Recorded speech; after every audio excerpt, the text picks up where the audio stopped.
The new NBA in-season tournament. What is it? You guys know just as well as I do, and you guys know just as well as Bones Highland does. For you guys? I'm not even gonna lie. I don't even know what's going on.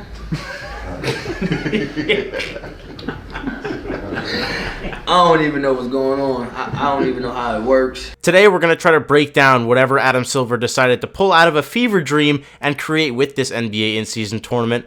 It's very confusing, especially if you're not an advanced NBA fan. Even for fans who are avid followers of basketball and the NBA are pretty confused. It took me quite a bit of time to really get the full grasp of it. And today we're going to try to dumb it down for dummies, because that's what we consider all of us right now, because really none of us have 100% clue what's going on. So Nate, as you said, I consider myself a huge fan of the NBA, and it took me a while to grasp what the in-season tournament was as well. It kind of just seems like a mess. Like you said, Adam Silver kind of just came up with it in a fever dream. So the mess that we're going to be looking at is we're going to be looking at 6 separate groups, and we're going to be looking at 3 in the West, 3 in the East, 5 teams in each group. And we're going to be looking at group stage games up until December 4th, and it'll be scattered throughout the NBA season up until December 4th, and there's going to be set tournament days. And they're going to count towards the NBA regular season games, and this is an attempt for the NBA to make the regular season more exciting for the fans, make it matter more for the players, and maybe even try to reduce load management a little bit. So, again, for those of you who don't really understand what Danny just said, and for those of you that think what he just said sounded like Chinese, it's kind of just like, basically the regular season right now is kind of just the same.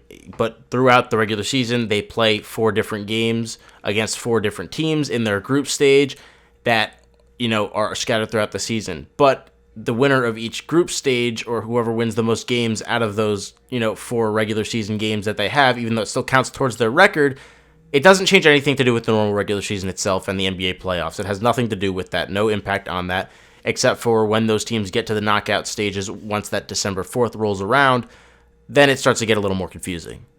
Yeah, Nate, so when that December 4th window rolls around, we're going to see each team that places first in their respective group, we're going to see them advance into the actual tournament, which is the elimination stage, and where it will be 1-game elimination. We'll also see 2 wildcard teams sneak into there, which will be teams that are second in its group that still have the best record for being second in their group. So, yeah, the top 2 teams that aren't first in their groups are still going to make it, much like, Exactly. Baseball. You look at the baseball Football. playoffs, it's kind of like that.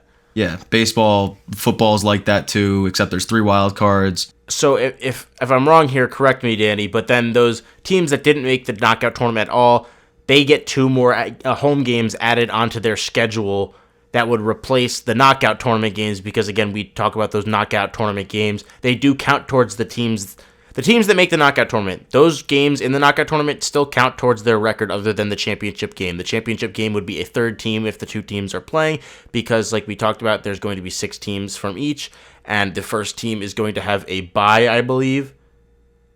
Yes. Yeah, the first team has a bye. So once those 2 teams play, the wildcard team and the second place team, they're going to play, and they're going to play the first seed team. So then the first seed team, wait, what the fuck?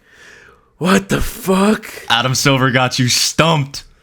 So basically what it's going to be is in the quarterfinals and in the semifinals leading up to it, those games are going to count towards their regular season records, and their single game elimination, and the teams that do get eliminated will then play the other teams that were eliminated, and the 22 teams that didn't make it will be the NBA will select for them 1 home game and 1 away game, and those will count as like the regular season fillers, I guess, for what they're playing in the semifinal and quarterfinal of the in-season tournament.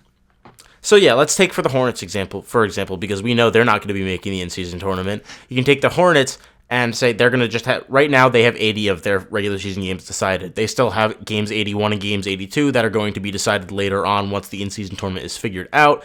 So that's kind of where we are at this point. It's not like previous seasons where we've known the full 82-game schedule.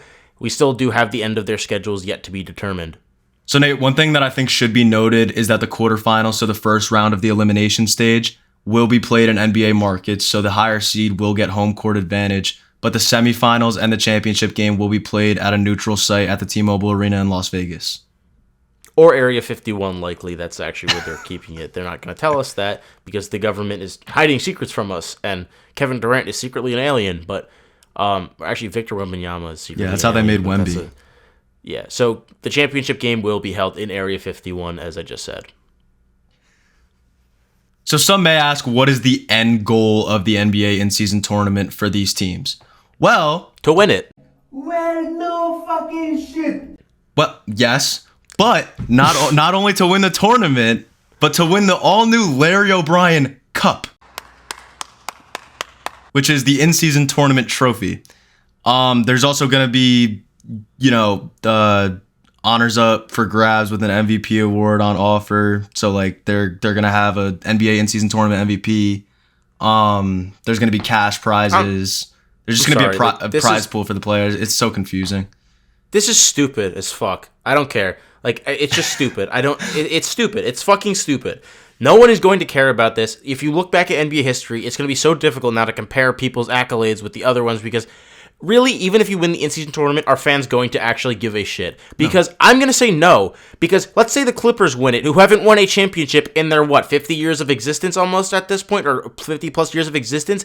Do you think that the average NBA fan is going to say, oh, look, the Clippers won the NBA Cup, so now they're a winning franchise, and I respect them? Like, that's not going to happen. They're going to get memed for it. They're going to get made fun of on Twitter, and it's going to be a running joke. The players are going to get a nice little handful of cash that's probably meaningless to most of them, except for the bench players. So, really, what is the point of this? I think it's going to be one of these fads that lasts a few years, like the All-Star Game format that they just got rid of this year. It's going to last a few seasons. The NBA is going to see how poorly it does, and it's going to get scrapped within probably the next 5 years, I say. Dude, I gave it a season. I didn't think it was going to last more than a season. I thought that they were just going to end up sacking it after this season.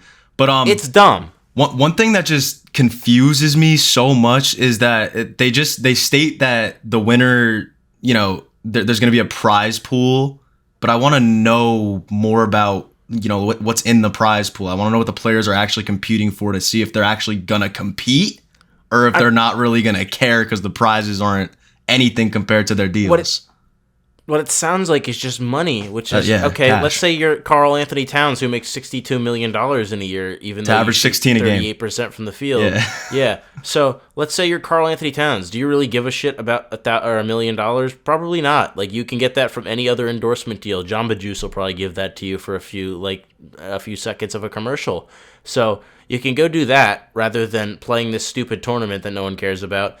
And I guess, you look at, we talked about Bones Highland, obviously, in the intro of the video as a joke, but Bones is literally saying, how he's just playing this game like it's any other game, and he's a guy on a rookie contract. He doesn't give a shit. If he doesn't care about the incentive to win money in this kind of tournament, do you really think guys like Kawhi Leonard are going to care? Do you think LeBron's going to care? Do you think Kevin Durant, Giannis, Jokic, who cares more about his horses than actual basketball, is going to care about this event? It's just not, I don't see how any... the NBA is always going to be about a championship. To me, this is like an MLS type of move where they put some stupid in-season tournament, and I don't even follow the MLS. I literally just know this because it's a stupid thing the MLS does. They have a mid-season cup or whatever. It's just it's not necessary. There are other ways to fix load management. I think the requirements to win awards now is actually a big help to fixing load management because people want those awards and accolades because they help them get more money. Right. But I just this whole in-season tournament, it's confusing. It's weird. The courts too are fucking hideous. Oh my god, they're terrible. For the Knicks court, for example, is the absolute worst because it is orange. What color is a basketball, Mr. Adam Silver? Oh, it's also orange. Can you believe that? It's also what dude, I know it's subjective, but some of the jerseys are hideous as well. But I mean that could be, those could be jerseys for those anything. aren't even just for the in-season tournament. I'm talking mainly the courts are just they're going to be an eyesore to watch on TV. Even the Bucks, which was blue, watching on TV, it's an eyesore. The game didn't feel like, the games I watched didn't feel like they had any more intensity than any other regular season game. It made it feel more like an AAU game than an NBA game, the court being a different color. It's just weird. It's corny. It is. It's weird. This isn't, This is not the game I know and love and fell in love with. I'm gonna sound like an old head, but like it's just I don't get this. I don't think it was necessary. No one asked for this. Who asked for this? Is there a single NBA fan anywhere that's been like, I cannot wait for the in-season tournament. My blood is pumping through my veins. I cannot wait. Like, no, there's not a single person that cares about this. I think everyone, for the most part, that I've seen on social media at least has similar views to this, or either they're neutral or they don't like it. And I just think it takes away from what the actual meaning of basketball is, which is a grinded out regular season. You know, I don't know. Some people don't like the regular season. I've never been someone who has a real problem with it, other than the load management, which again I said I think there's better ways to go about trying to control that, like the game minimums for awards. But I digress. It's just, again, you know, Adam Silver is in his sandbox playing and making up things as he goes along at this point. So, you know, good for him. I'm glad he's having fun. I hope that this video gave you guys somewhat a better understanding of what the hell Adam Silver has going on with this new NBA in-season tournament. If you guys did enjoy the video, make sure to hit that like button, subscribe, and check out all of our links down below. As always, I'm Danny here with Nate, and we'll see you guys next time. Peace. Peace. Sir, you have a little bit of poop inside your testicles.